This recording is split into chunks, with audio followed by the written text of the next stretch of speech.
Assalamualaikum sobat, jumpa lagi di alur cerita film Imam Ahmad bin Hanbal. Terima kasih buat sobat yang sudah mengklik dan menonton video ini. Semoga kalian selalu diberikan kesehatan dan murah rizki. Video kali ini kita akan lanjut bahas alur cerita episode yang ke-15 dan 16. Tanpa berlama-lama, langsung saja kita masuk ke alur ceritanya.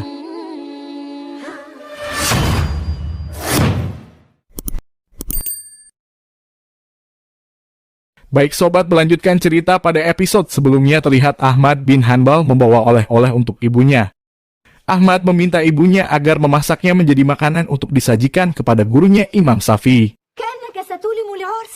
أجل يا أم أحمد، أن تحضري وليمة تليق برجل من السادة. من هو؟ فهو محمد بن إدريس الشافعي الهاشمي. الحمد لله. الحمد لله على نعمه. Selanjutnya terlihat Imam Syafi'i sedang memberi kajian kepada para muridnya. بخبر الخاصة حتى تجمع أمورا منها صادقا عاقلا معاني الحديث من اللفظ وأن يكون ممن يؤدي الحديث بحروفه ولا يحدث به على المعنى. Ahmad bin Hanbal lalu menceritakan betapa dia sangat mengagumi Imam Syafi'i atas ilmunya yang begitu luas. Menurutnya Imam Syafi'i adalah orang terpandai yang pernah dia jumpai dan juga merupakan murid dari Imam Malik bin Anas. Lalu terlihat perbincangan Menteri Rabi bersama Faraj. Faraj meyakinkan Menteri Rabi bahwa dia akan bekerja dengan maksimal.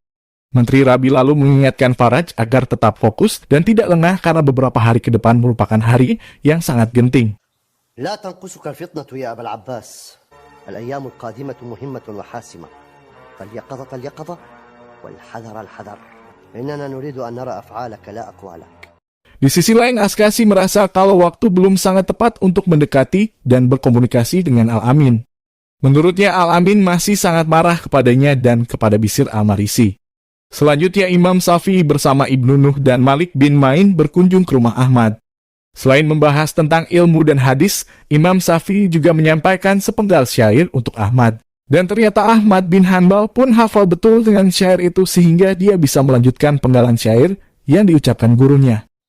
أحب الصالحين ولست منهم لعلي أن أنال بهم شفاعة وإن كنا سواء في البضاعة. تحب الصالحين وأنت منهم، لعلهم ينالوا بك الشفاعة. حماك الله من تلك البضاعة. اللهم آمين. Askasi lalu mencoba menemui dan berniat ingin mendekati Amirul Mukminin Al-Amin.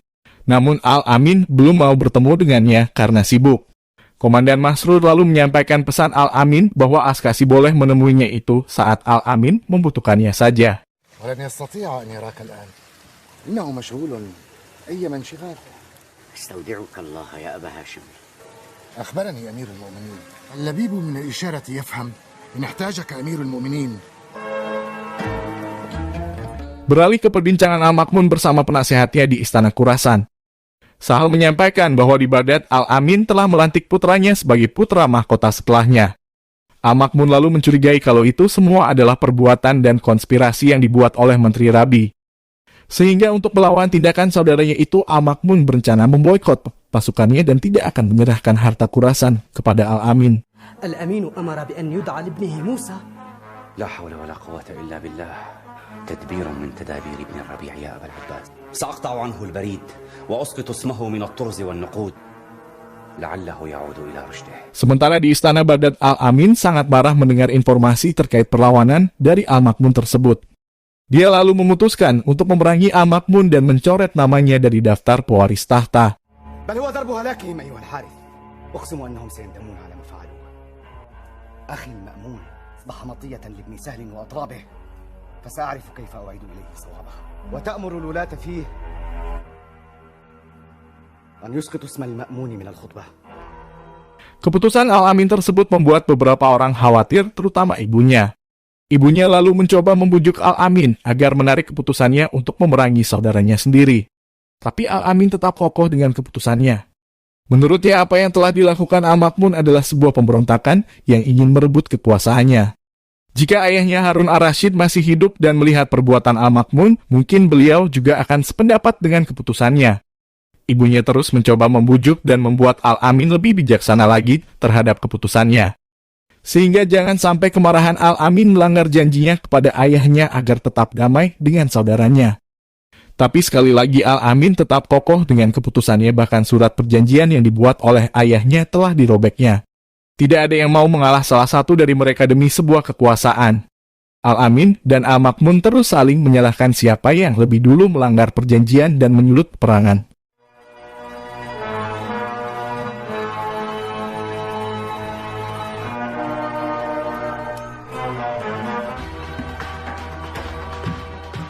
Selanjutnya Amir terlihat pulang lebih awal dari pekerjaannya karena mendapat laporan kalau putranya diusir dari pengajian karena sering tidur. Di tempat lain, Faust terlihat sangat sedih dengan sikap suaminya yang berubah kepadanya. Sebab terlihat Safi sering diam dan menyendiri, terlihat banyak pikiran dan tak pernah mau berbicara dengannya. Faust menganggap kalau suaminya sedang kecewa kepadanya karena belum bisa memberinya anak. Di istana Khurasan, para penasehat dan pejabat serta rakyatnya lalu membaiat Al-Ma'mun menjadi Amirul Mukminin mereka. أنا الفضل بن سهل السرخسي وأبا عبد الله المأمون أميرا للمؤمنين. Sedangkan Faust selalu menceritakan kesedihan dan kekhawatirannya terhadap sikap suaminya itu kepada Shahnas. Namun Shahnas dengan sabar menenangkan hati saudarinya. Cerita beralih ke majelis pengajian Imam Syafi'i beserta murid-muridnya. Usai menyampaikan kajiannya, Imam Syafi'i lalu bertanya tentang Ahmad yang tak pernah hadir selama 2 hari. Ibnu Nuh lalu menjawab kalau Ahmad bin Hanbal sedang sakit. Mendengar kabar itu, Imam Syafi'i lalu mengajak semua muridnya untuk menjenguk Ahmad ke rumahnya. Selanjutnya, Faust terlihat sedih sekaligus merindukan sosok Hudail iparnya yang telah meninggal dunia. Baginya Hudail telah dia anggap seperti ibunya sendiri yang mengerti bagaimana perasaannya. Lalu di rumah Ahmad terlihat Imam Syafi'i beserta muridnya menjenguk Ahmad. Ahmad memuji kemurahan hati gurunya yang telah menyempatkan diri menjenguknya. Untuk menghibur Ahmad yang sedang sakit, Imam Syafi'i lalu mengungkapkan sepenggal syair untuknya. قالوا يزورك أحمد وتزوره قلت الفضائل لا تغادر منزله أو زرته فلفضله في الحالين لا لا فض فوك يا أبا عبد الله. Sementara di istana, Al-Amin lalu memerintahkan pasukannya untuk menyerang dan menangkap Al-Ma'mun beserta pengikutnya di Khurasan. Menurutnya, tindakan Al-Ma'mun adalah sebuah kriminal yang harus diperangi. Dia lalu menunjuk Ali bin Isa sebagai komandan pasukan yang memimpin perang tersebut. ليعلم المأمون علما لا شك فيه ما فعله كان جرما أريده هنا مقيدا تحت قدمي هو من ناصره وآزره من آل خراسان. Di sisi lain, Malik bin Main lalu mencoba mengingatkan Ahmad agar jangan terlalu berlebihan memuji dan menyanjung Imam Syafi'i. Menurutnya, ilmu pengetahuan dan kecerdasan Ahmad bin Hanbal juga tidak kalah dengan Imam Syafi'i. Baginya di Baghdad, Ahmad berada pada kedudukan yang tinggi juga, sehingga tidak baik jika lihat oleh sahabat, murid, dan gurunya. Ahmad membantah pujian Malik terhadap keilmuan yang dia miliki. Di satu sisi dia juga memahami perasaan Malik sebagai sahabatnya sehingga berkata demikian. Tapi Ahmad tidak sependapat dengan Malik karena bagaimanapun Imam Syafi'i telah mengajarkan mereka tentang hadis dan fikih. Sehingga menurutnya sangat pantas baginya jika dia menyanjung dan menghormati Imam Syafi'i di posisi yang tinggi. ما الذي غير حالك يا شفيع؟ لم تكن يوما تنام وتتركني هكذا وحيدة. أيعقل أنك لم تعد تحبني كالسابق؟ ليتك تخبرني ما الذي غيرك. Selanjutnya Badar mencoba memprovokasi Suhaib dengan memfitnah ajaran Imam Syafi'i hanya merusak pikiran masyarakat. Tapi Suhaib tidak setuju dengan Badar. Menurutnya Imam Syafi'i adalah orang yang alim dan benar bagi masyarakat. Dia mengatakan kebenciannya kepada Ahmad bukan alasan baginya untuk tidak berkata sesuai faktanya. Meskipun Ahmad adalah salah satu murid Imam Syafi'i. Lalu Imam Syafi'i bersama Ahmad menyaksikan sebuah kekacauan di Baghdad di mana para pasukan sedang mempersiapkan perang melawan pasukan Al-Ma'mun. Melihat kejadian itu, Imam Syafi'i dan Ahmad sangat menyayangkan akan terjadinya perang saudara antara Al-Amin dan Al-Ma'mun. Tak lama kemudian Bahlul pun datang dan mengungkapkan sebuah syair terhadap situasi genting di Baghdad. واتل عليهم نبأ ابني آدم بالحق فتقبل من أحدهما ولم يتقبل من الآخر وقابيل آخر هابيل آخر وقابيل آخر وقابيل آخر. Lalu di istana Khurasan, Al-Ma'mun mendapat kabar tentang perlawanan Al-Amin, di mana Al-Amin akan mengirim 40.000 pasukannya untuk menghadapinya. Mendengar kabar itu, Al-Ma'mun awalnya sedikit pesimis. Tapi Sahal kembali menyulut api dalam diri Al-Ma'mun dengan berkata bahwa kebenaran akan tetap menang sekalipun pendukungnya sedikit. Kita akan tetap melawan meski dalam jumlah yang sedikit karena pilihannya hidup dengan mulia atau mati dan dikenang sebagai pemberani. Akhirnya Al-Ma'mun memutuskan untuk menerima tantangan perang dari saudaranya sendiri. Dia lalu memilih Tahir bin Husain sebagai komandan perang mereka. Beralih ke Fauz bersama Safi. Fauz selalu menyampaikan kegundahan dalam hatinya tentang sikap suaminya kepadanya, di mana dia masih merasa kalau suaminya kecewa karena dia belum bisa memberinya anak. Setelah mendengar ungkapan istrinya seperti itu, Safi pun tertawa karena Fauz telah salah menilai diamnya dia akhir-akhir ini. Menurutnya itu bukan karena belum dikaruniai anak, tapi karena Safi sedang memikirkan tentang perang saudara yang akan terjadi terhadap kaum muslimin. Safi merasa takut jika dia berperang berhadapan sesama muslim dan membunuh mereka. Setelah itu hati Fauz menjadi tenang dan dia lalu menceritakan hal itu kepada Sahnas. لعل شفيعا على حق فأخذتني ظنون يمنة ويسرا ذلك لأنك تحبينه أجل والله الحب بين الرجل وزوجه حبي له أشد من حبي لنفسي لقد عوضني عن فقد أهلي وغربتي وعن كل سنين العذاب والحرمان. Di tempat lain, Imam Syafi'i bersama Ahmad masih membahas tentang kekacauan yang sedang terjadi antara para penguasa. Imam Syafi'i lalu menilai kalau Al-Amin dan Al-Ma'mun telah diprovokasi oleh orang-orang di dekatnya yang menanamkan kebencian pada saudaranya sendiri. Imam Syafi'i lalu menemui Al-Amin di istananya. Al-Amin meminta kepada Imam Syafi'i agar dicarikan seorang ulama yang pantas menjabat sebagai hakim.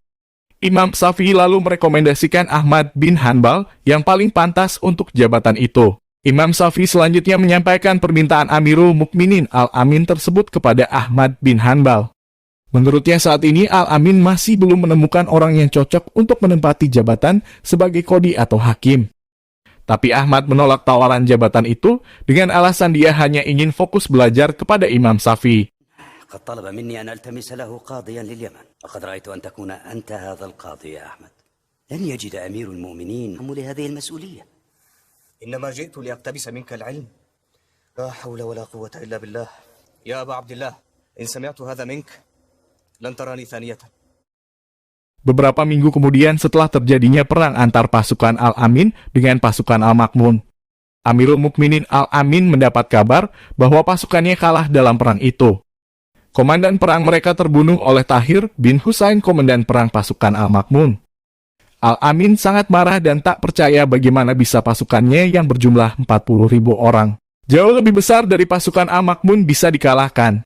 لا أدري يا مولاي لا أدري خذلان 4000 مارق أي خذلان هذا أي خذلان هذا.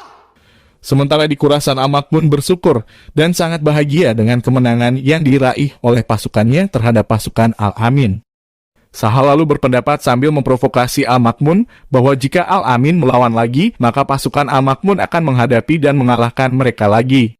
Tapi di balik kemenangannya, Al-Ma'mun juga terlihat termenung sedih memikirkan Al-Amin.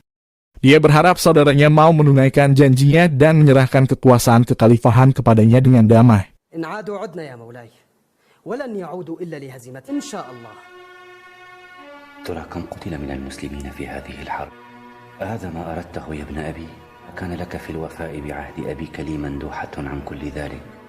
غفر الله لك يا أبا موسى وغفر لنا جميعا. Lalu di istana, Menteri Rabi bersama komandan pasukannya membahas mengenai kekalahan mereka. Menurut Rabi, salah satu sebab kekalahan mereka adalah karena banyak pasukannya yang berkhianat dan bergabung dengan Al-Ma'mun. Mereka memilih berkhianat karena tergiur bayaran yang besar dari Al-Ma'mun. Rabi mengatakan semangat pasukan Al-Ma'mun sangat besar karena mereka menganggap posisi mereka dalam kebenaran. Padahal sebenarnya mereka adalah perusak. Dia juga mengeluhkan kualitas pasukannya yang sangat lemah dan dengan mudah dikalahkan oleh pasukan Al-Ma'mun. Dengan ketakutan, Rabi juga mengatakan bahwa setelah ini kekalahan yang sebenarnya yang lebih parah akan terjadi jika pasukan Al-Ma'mun telah sampai di Baghdad. Di sisi lain, Bishr al-Marisi lalu memerintahkan pengikutnya untuk memanfaatkan kesempatan kekalahan Al-Amin untuk menyerangnya. Bishr menyuruh mereka agar memprovokasi semua rakyat Baghdad untuk melawan Al-Amin sampai bisa membunuhnya sebelum pasukan Al-Ma'mun tiba di Baghdad. يجب أن نحرض الناس في بغداد. يجب تأليبهم على الأمين. نعجل بالخلاص منه. هذا كلام يجب أن يصل إلى الناس أفهمتم؟ نعم. Selanjutnya di istana Baghdad, Imam Syafi'i menemui Al-Amin sebelum dia kembali ke Mekah. Imam Syafi'i lalu memberi nasihat kepada Al-Amin terkait gejolak perang yang terjadi antara dia dan Al-Ma'mun saudaranya. Menurut Imam Syafi'i, sebaiknya Al-Amin mencegah pertumpahan darah antar kaum muslim, karena bagaimanapun Al-Ma'mun adalah saudaranya sendiri. Dia meminta Al-Amin sebaiknya menghentikan perang tersebut dan menjalin kembali silaturahmi yang baik dengan Al-Ma'mun. Tapi Al-Amin mengatakan kalau pedang sudah terhunus dan perang telah terjadi. Imam Syafi'i lalu berpendapat kalau semuanya masih bisa dirubah selagi mempunyai niat dan hati yang teguh. Namun Al-Amin tetap kokoh dengan keputusannya. Dia mengatakan tidak akan mundur karena jika dia mundur maka kebatilan akan berkuasa. Al-Ma'mun juga tidak akan berhenti sampai dia mengambil kekuasaan kekhalifahan. Menurutnya perang itu dimulai oleh Al-Ma'mun dan dia telah dipengaruhi oleh orang jahat di dekatnya yang ingin berkuasa. Setelah itu terlihat Askasi sedang memprovokasi warga Baghdad agar mereka melawan Amirul Mukminin Al-Amin. فاسدة في الاستئثار بالسلطان أيا يكن يا أخي إن من يشارك في هذه الحرب هو من لزم داره واعتزل هذا الشر والخوض فيه إلى متى نحني رؤوسنا أمام رياح الظالمين ونركض خلف الطغاة. Sementara di sisi lain, Ahmad bin Hanbal sedang berdoa untuk keselamatan dan keamanan negeri Baghdad yang sedang dilanda kekacauan. Ahmad lalu membahas situasi genting itu bersama ibunya. Menurut ibu Ahmad, orang-orang yang ingin merusak Baghdad sekarang telah mendapatkan kesempatan mereka.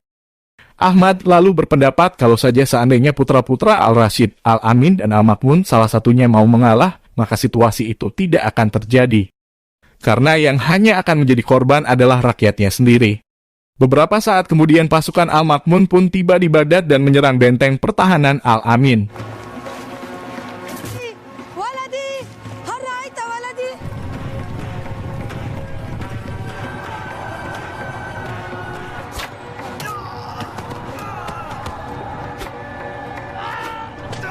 Sementara di Istana Isya lalu memberitahu Amirul Mukminin Al-Amin bahwa sebagian besar pasukannya telah melarikan diri dan bergabung dengan pasukan Al-Ma'mun untuk menyelamatkan diri mereka. Mendengar informasi itu, Al-Amin sangat kecewa, terlebih ketika dia mendengar informasi tentang Menteri Rabi yang telah melarikan diri. Al-Amin tidak tahu harus berbuat apa lagi, dia terlihat tak berdaya. Dia sangat kecewa dengan Rabi yang telah kabur padahal dia yang menyuruhnya untuk memerangi Al-Ma'mun. بحثت عنه في كل مكان. جدوا لي يا مسرور. فتش عنه في كل مكان. أريده الآن أمامي. السمع والطاعة. وزيرك الفضل بن الربيع يا مولاي.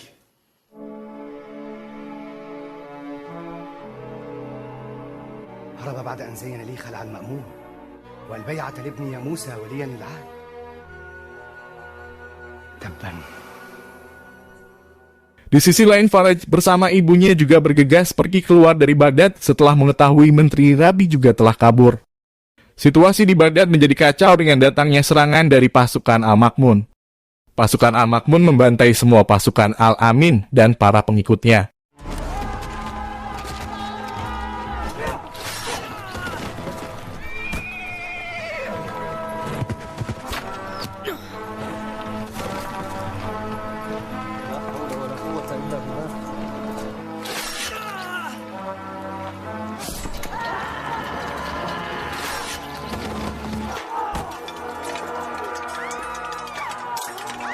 Sementara Syafi'i terlihat memilih untuk tidak ikut mengangkat senjata melawan pasukan Al-Ma'mun karena tidak ingin membunuh antar sesama muslim.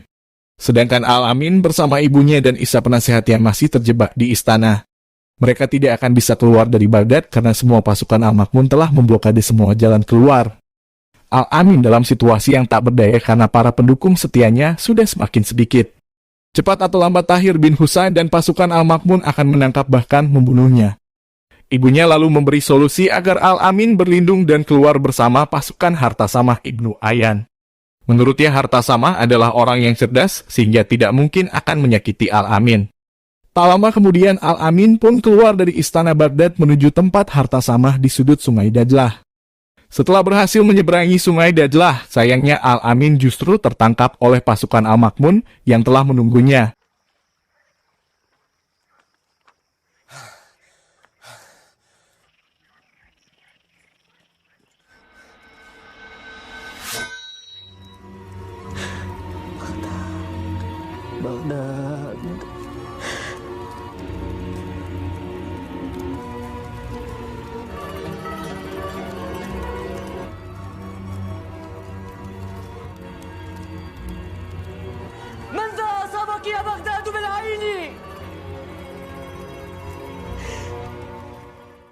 Ternyata ibunya sengaja menyuruh Al-Amin ke tempat itu agar dia bisa diamankan oleh pasukan Al-Ma'mun. Dan nantinya Al-Ma'mun akan mengampuni Al-Amin. Ibunya sangat yakin kalau Al-Ma'mun tidak akan mau membunuh saudaranya sendiri. Beralih ke perkumpulan Bishr al-Marisi bersama para pengikutnya. Mereka sangat bersyukur dan bahagia kalau Al-Ma'mun berhasil menghancurkan kekuasaan Al-Amin. Menurut mereka, perang telah berakhir setelah para menteri dan panglima Al-Amin telah melarikan diri. Mereka lalu memuji dan menyanjung Al-Ma'mun sebagai bentuk keberpihakan mereka kepadanya. Selanjutnya kembali ke Al-Amin yang berhasil ditangkap dan dikurung bersama salah satu tentaranya bernama Harits. Harits tak menyangka kalau Al-Amin bisa ditangkap padahal dia adalah salah satu putra mahkota Ar-Rasyid. Menurutnya mereka selanjutnya akan diserahkan kepada Al-Ma'mun dan menerima hukuman. Harits juga kecewa dengan para menteri dan panglimanya serta orang-orang yang terlihat setia kepada Al-Amin. Tapi kenyataannya mereka justru meninggalkan Al-Amin sendiri menghadapi itu semua. Keesokannya Al-Amin berusaha kabur tapi para penjaga mengetahuinya. Mereka lalu menyerang dan membunuh Al-Amin.